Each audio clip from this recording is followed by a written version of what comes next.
Assalamualaikum warahmatullahi wabarakatuh. Waalaikumsalam warahmatullahi wabarakatuh. Alhamdulillah rabbil alamin wa bihi nasta'inu ala umuri dunya waddin. Wassalatu wassalamu ala asyrofil anbiya'i wal mursalin sayyidina Muhammadin wa ala alihi wa sahbihi ajma'in. Farhan mana? Satu lagi. Fatir ya? Kemana? Di rumah semua. Orang baru? Bukan dia itu. Iya, sekarang kita ngaji fikih bab wudu. Pertama, kalau perempuan pakai lipstik dibersihin dulu. Tuh, pakai lipstik. Kalau mau wudu pakai lipstik, bersihin dulu lipstiknya. Kalau nggak dibersihin tidak sah. Buka dulu, bersihin. Yang kedua, ada yang pakai cutek. Cutek, bersihin dulu. Ketiga, rambut disemir. Selain henna ya. Selain itu cutek tuh semir, itu bersihin dulu. Makanya perempuan paling ribet kalau mau sholat.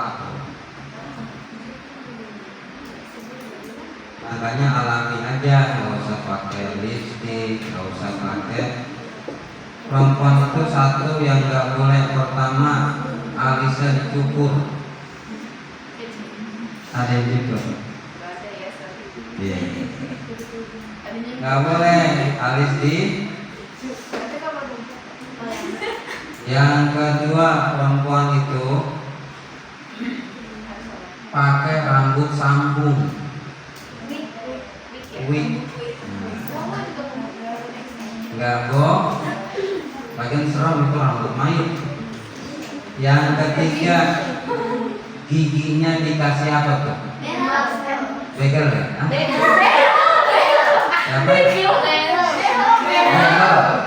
Nggak boleh tuh. Apa? Tetap nggak boleh. Kalau apa? Enggak, maksudnya hukumnya nggak boleh. Ayo, kan maksudnya pakai behel itu kan biar giginya rata, nggak boleh. Enggak, wudu nggak apa-apa, maksudnya hukumnya nggak boleh. Kalau wudu yang nggak boleh satu, kalau mau wudu lipstiknya dibersihin dulu. Kedua, kalau kukunya pakai cutek bersihin dulu. Ketiga, kalau rambutnya semir, dicat, bersihin dulu kecuali pakai henna, nggak apa-apa. Yang buat rambut ada di Arab, yang dari Arab ada buat rambut. Kalau laki nggak boleh rambutnya itu pakai semir hitam, boleh pakai yang coklat. Makanya ada kan anak laki rambutnya ini tirang, nggak apa-apa. Tapi yang jelas bukan cat, pakai behel. Laki nggak boleh pakai emas, laki nggak boleh pakai kalung, laki nggak boleh pakai dan laki sehari-hari jangan pakai celana pendek kalau udah gede. Tuh sehari-hari udah gede segini. Mending kalau dengkulnya cakep lancip. Ya, amalin. Makanya kalau di pesantren santriwati itu alami, nggak pakai bedak. Urudul wudu'i, bermula paginya wudu, Sitatun ada 6. Kita ngaji 3 dulu. Yang jadi pertanyaan, apa itu fardu? Fardu. Apa itu fardu? Berarti kalau nggak dikerjain, wudunya tidak sah. Berarti sholatnya tidak sah. Hukumnya wajib di dalamnya. Di luar fardu syarat namanya. Syaratnya orang mau wudu, 1 agamanya Islam. Kedua udah balik. Ketiga tidak ada di badannya kena penyakit, kalau kena air makin bahaya. Nanti ganti wudunya tayang.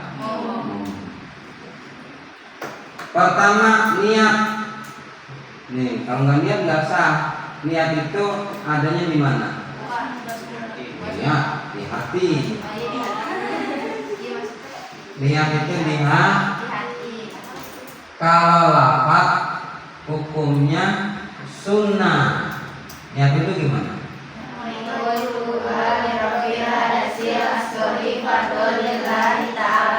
Tuh, baca itu di hati nggak diterapin, sah nggak? Ayo. Nawaitu wudu'a li raf'il hadasil asghari fardholillahi ta'ala. Di hati saya niat wudu mengangkat hadas kecil untuk Allah Ta'ala. Di hati nggak ada begitu, sah nggak? Nggak sah. Tetapi nggak nyebutin nawaitu wudu'a dan seterusnya, tapi di hati saya niat wudu mengangkat hadas kecil fardu karena Allah Ta'ala. Sah nggak? Sah. Jadi patokannya di abdolnya mulut dan hati, karena mulut itu memperkuat hati. Analabdo itikadun fil qalbi, lafaz itu muatin hati. Bagusnya mulut juga hati juga. Nawaitu wudu'a li raf'il hadasil asghari fardholillahi ta'ala. Di hati terapin saya niat wudu mengangkat hadas kecil fardu karena Allah Ta'ala, maka wudunya sah. Niat, karena hadisnya udah paham, innamal a'malu binniyat. Asani yang kedua, fardu wudu ghuslul wajhi, membasuh muka. Membasuh, kalau membasuh otomatis mengusap. Perlu diingetin di hati. Kalau mengusap tidak membasuh. Jadi airnya jalan dulu ke muka, baru diusap. Jangan. Nah, nggak sah karena membasuh. Dari mana? Dari atas ke bawah. Nih, praktekin. Mana itu muka? Muka apa itu muka?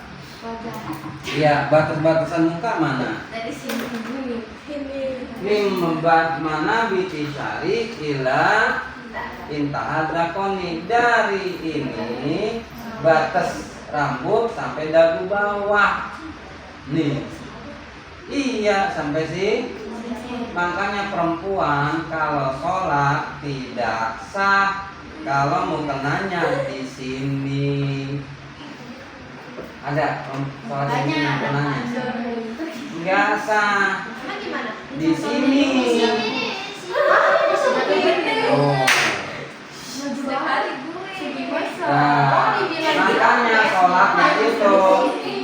sholatnya itu abdolnya pakai jilbab dulu, baru pakai muken. Kalau cuma begini tidak sah, karena itu termasuk muka. Seperti ini. Oh, tidak pakai jilbab di sini. Kelebihan. Itu pada kelebihan kan? Nanti kalau sholat tidak sah itu, karena ini auratnya kebuka. punggasan di sini. Makanya kalau sholat pakai jilbab baru tiba mungkin. Nah. Paham? Paham. Iya tuh, karena di sini udah kayak gantung diri. Jadi muka itu yang kita basuh dari ujung rambut di sini sampai dagu bawah. Nah, cara basuhnya perhatiin. Dia membasuh dulu baru membasuh dulu baru ngusap. Jadi air di sini tuh. Iya, tuh keterangannya membasuh. Tuh, air di keran. Tuh, kalau bisa kerannya itu jangan mubazir. Tuh, jadi ini deketin jempol di sininya. Pas matiin. Air jangan muncul terus. Kalau bisa. Kalau nggak bisa nggak apa-apa. Tuh, dari atas dulu. Guyur. Ini jempol ke sini. Tuh. Ke atas tuh. Tuh. Baru usap. Jadi air udah nguyur, air turun. Karena itu disebut membasuh. Pas turun baru usap. Nah nih. Sampai begitu. Satu caranya. Cara yang pertama. Tuh. Cara yang kedua. Ini boleh dilepas. Kita ratain. Tuh. Kita rata. Yang penting dari sini sampai sini berapa kali? 3. 1 boleh enggak? Boleh. 1 kalau kena semua. 3 itu kalau 1 enggak rata, makanya tambahin 2, tambahin 3. Kenapa 3? Karena Allah suka yang ganjil. Paham? Praktekin ya sampai sih, jangan begini, nggak boleh menggampar air. Ada begitu? Hah? Atas dulu, atau diusap langsung, nggak boleh. Airnya jalan dulu, maka disebut membasuh. Membasuh itu airnya jalan, baru usap. Airnya jalan, baru usap. Nah di sini paham niat nih. Nah, wa yakun li rabbil hadasil asghari pada wilayah ta'ala. Saya niat mengangkat hadas kecil, fardu matala baru guyur dulu airnya jalan, baru usap. Paham? Satu-satu praktekin. Ya, Ibnu coba.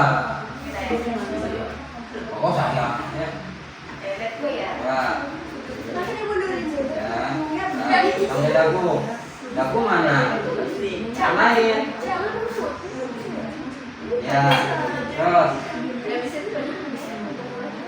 Nggak bisa. Satria.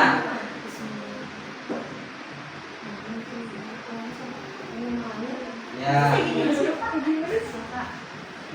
Guyur dulu. Sampai dagu. Siapa?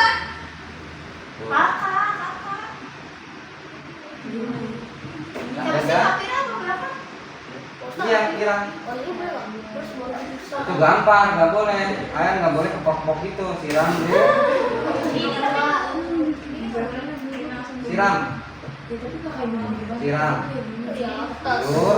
Iya dari atas. Air itu kan dari atas ke bawah. Siram baru usap.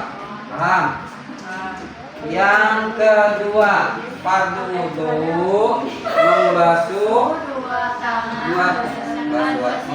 dua tangan beserta siput. Basuh lagi. Air jalan dulu baru salam mengucap. Airnya jalan dulu baru dua caranya. Kalau diri sendiri kalau diri sendiri dari tangan ini ke bawah. Ya. Kalau orang lain seperti ngurusin mayit atau ada orang sakit minta diurusin dari sikut ke tangan. Berarti kalau kita diri sendiri, nah caranya perhatikan. Basuh dulu, baru tuh usap. Basuh tangan. Ini kan, giniin. Keran udah penuh, lihat. Turunin. Kan air jalan.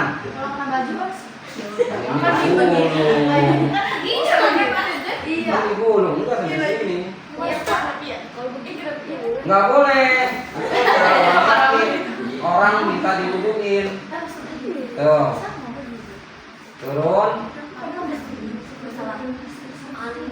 Tuh, baru diwuduk atau baru diwuduk. Jangan ya begini ya. Nah, jangan. Sekali lagi, kalau diri sendiri dari tangan ke sini, serta sikut sampai sini. Kalau orang sakit atau minta diwuduin dari sini, sikut ke tangan. Kalau begini berarti kita sakit dong. Tuh, airnya di keran, kumpulin di tangan. Tuh, udah jalan air, baru usap.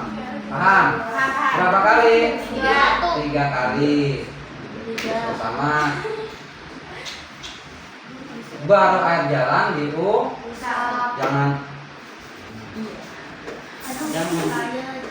jangan itu nggak boleh. Turun, usap. Berapa kali? 3 kali. Usap. 3 kali, ini juga 3 kali. Paham? Coba praktekin. Kita, ayo basuh tangan. Ya. Nah. Ya. Berapa kali?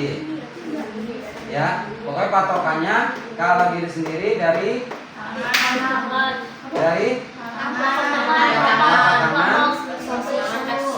sikut. Kalau orang lain minta diwuduin atau orang meninggal dunia, airnya jalan dulu apa langsung diusap? Airnya dulu. Nah, kerjain ya. Kerjain, dapat ilmunya, sholat kagak nih. Kerjain, ya. Paham? Kalau tempat wudhunya di masjid, di musola, kalau bisa perempuan mah, kalau bisa basahin aja bajunya, tangannya, jangan sampai kelihatan sama laki-laki yang bukan mahram. Itu keterangannya. Kan tempat wudhu di musola kan kebanyakan mah satu tempat. Kalau wudhu mau nggak mau kan tangannya di Kalau ada laki-laki yang bukan mahram, jarin aja dibasahin. Jadi perempuan itu ada laki-laki lain, udah basahin aja. Jangan gara-gara wudhu berdosa. Paham ya? Paham. Nah, hikmahnya bagi perempuan itu satu, pakai jilbabnya seperti dalam sholat. Di sini, yang di sini ikatnya. Nah, benar. Kedua, sunnah pakai iketan. Tuh, pernah melihat di sini ada tali. Nah, kenapa? Karena perempuan itu auratnya dari telapak tangan dan muka. Ini apa namanya? Pergelangan. Makanya ketutup. Kalau ngangkat tangan kan turun. Makanya pakai bentuk. Ketiga apa? Apa? Enggak, kalau mandi. Ketiga. Kalau pergi jauh, ini mazhab Syafi'i. Kalau pergi jauh yang kira-kira kita nggak kenal sama laki-laki, pergi jauh nih, itu sunahnya pakai cadar.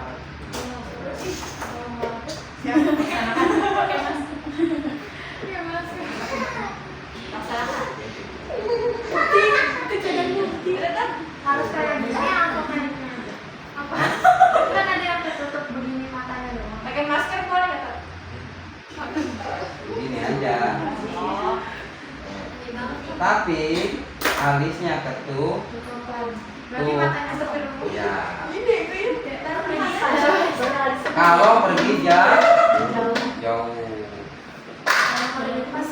Karena perempuan itu auratnya ada dua. Pendapat Imam Syafi'i masih jauh. Pendapat Imam Syafi'i masih di Irak. Itu aurat perempuan seluruh badan. Makanya ada perempuan kan tertutup semua. Ada kan? Bukan di belakang tutup. Jadi pakai kerudungan tipis. Dia bisa ngeliat kita nggak bisa ngeliat di. Nah itu pendapat pertama Imam Syafi'i. Pas sudah Imam Syafi'i ke Arab Saudi, aurat perempuan itu seperti sholat, muka yang kelihatan sama tapak tangan. Kalau kakinya pakai kaos kaki. Kalau mau bagus. Mazhab kita mazhab Imam Syafi'i, perempuan itu seperti dalam sholat, tapi kakinya pakai kaos kaki. Kalau nggak pakai kaos kaki, bukan Imam Syafi'i, Imam Abu Hanifah. Iya, bukan Abu Hanifah itu, bukan. Makanya kata Imam Syafi'i, nih dengerin, perempuan pakai rok panjang ke tanah, tiba-tiba ada kotoran, ada tai, ada najis, itu roknya kena najis, kena kotoran, kena tai, lebih bagus daripada diangkat. Tuh, begitu keterangannya tuh, mendingan kena kotoran daripada suatu hari Siti Aisyah mau belanja, mau ke warung, takut kelihatan auratnya, disuruh anak kecil belanja, dikritik, kan orang beli kan nggak boleh anak kecil. Sahabat Umar dengar apa kata sahabat Umar, lebih baik anak kecil yang beli daripada entah Siti Aisyah keluar kelihatan sama Makanya sunnah kalau perempuan meninggal dunia dikuburnya malam. Iya. Dan sunnah perempuan itu pakaiannya yang hitam. Nah, itu sunnah tuh. Pakaiannya hitam. Minimal nih. Minimal kalau mau jadi perempuan yang apik, yang bagus, minimal seperti dalam sholat, tapi kakinya pakai kaos kaki. Jadi jangan bingungin ini mazhab apa sih? Imam Syafi'i kok pakai kaos kaki? Terus pakai sarung tangan? Enggak. Sampai sini aja, cuma pakai tali. Seperti ini kalau ngangkat ini tuh. Enggak. Pakai kaos kaki.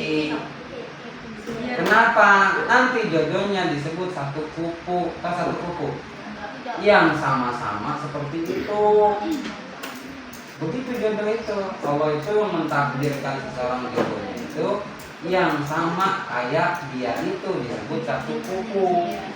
Kalau ada orang perempuan apik sama agama, nanti jodohnya juga laki-laki apik sama agama. Gitu. Ustaz dulu punya murid pakai hijab, dilamar sama laki-laki, dilamar laki-laki datang, bapaknya bilang kamu suka hijab? Boleh pak, cuma syaratnya satu, kata itu murid Pak Ustaz. Apa syaratnya? Saya punya suami, syaratnya satu, kalau sholat jangan di rumah tapi di masjid. Begitu aja syaratnya. Sekarang bahagia. begitu. Maka disebut satu kupu. Satu kupu. Pengen laki soleha, pengen laki soleh. Tapi perempuannya Solehot. apa? Solehot. Solehot. Nah, Siti Maryam punya rumah pintunya 6. Tuh. Makanya anaknya Nabi itu anaknya jadi Nabi. Siti Maryam punya rumah pintunya ada 6. Ditanya sama tetangganya, kenapa kok Siti Maryam punya rumah pintu sampai 6? Biar laki-laki tidak bisa ngelihat aku. Ini mau lenje banget. Malah aku dirayu aja udah mau. Jangan nyari ntar satu kupu. Karena zaman sekarang udah zaman edan. Ustaz punya laki-laki nih ya, laki-laki minta lamarin anak kiai. Ustaz lamarin tuh. Anak kiainya terima. Karena Ustaz membawa. Pas udah dilamarin itu murid Ustaz yang laki kencing di pohon. Kencing di pohon. Itu yang dilamar bapaknya ngeliat. Langsung didatengin. Gak jadi. Dibatalin. Gara-gara kencing di pohon. Ustaz bilang, kenapa nggak jadi pakai? Nggak satu kupu. Tuh. Nggak satu kupu. Nggak bayangin punya mantu kencingnya di kiri di pohon. Berarti anaknya nanti lari. Gitu. Jadi kalau kita aplikkan agama, nanti jodoh kita satu kupu. Tahu satu kupu? Tahu nggak? Satu level. Nah, gitu. Ya. Oh gitu. Paham? Ya, ini cukup. Ya. Besokan lagi. Sekarang mau tapi ini malam apa lagi? Malam Rabu lagi. Ya, kita tutup. Subhanakallahumma wa bihamdika asyhadu an la ilaha